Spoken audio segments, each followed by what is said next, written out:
Fairy Tail Chapter 524 spoilers.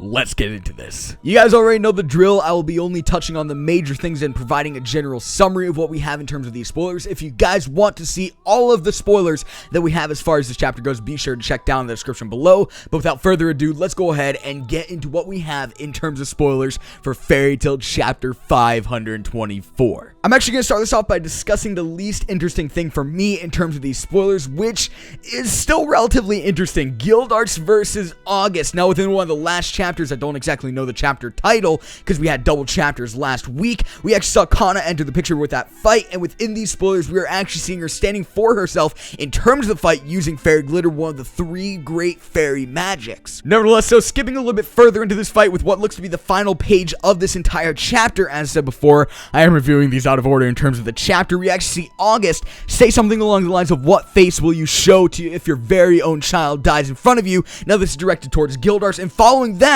we have this final panel where GILDARTS looks absolutely shocked. Now, with spoilers, you get bits and pieces of the chapter. I'm not exactly too sure if we're missing anything as far as Kana's situation goes, but that's basically wrapping it up for that.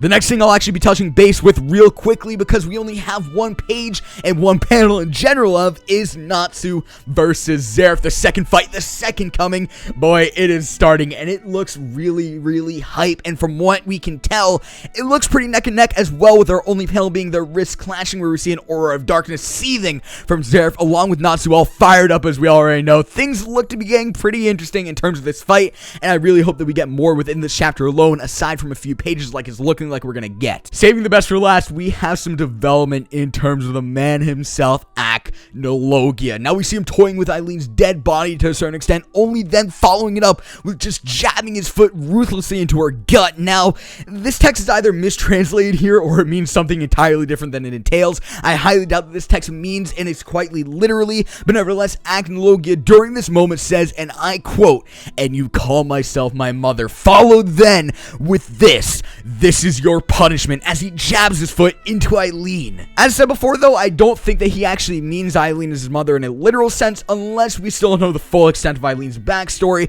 What I actually believe in contrast to this though is that, seeing as Eileen created Dragon Slayer magic as the sole creator of said magic, ACNOLOGIA considers her the mother of the magic that he bears, which has turned him into a crazy lunatic, as we've seen as we progress throughout ACNOLOGIA's backstory, which we've seen little bits and pieces of, and to a certain extent here, he could be blaming Eileen for the havoc that she has caused. That basically wraps it up though for the spoilers in terms of this week's chapter. If you guys like this video, be sure to leave a like, subscribe if you're new.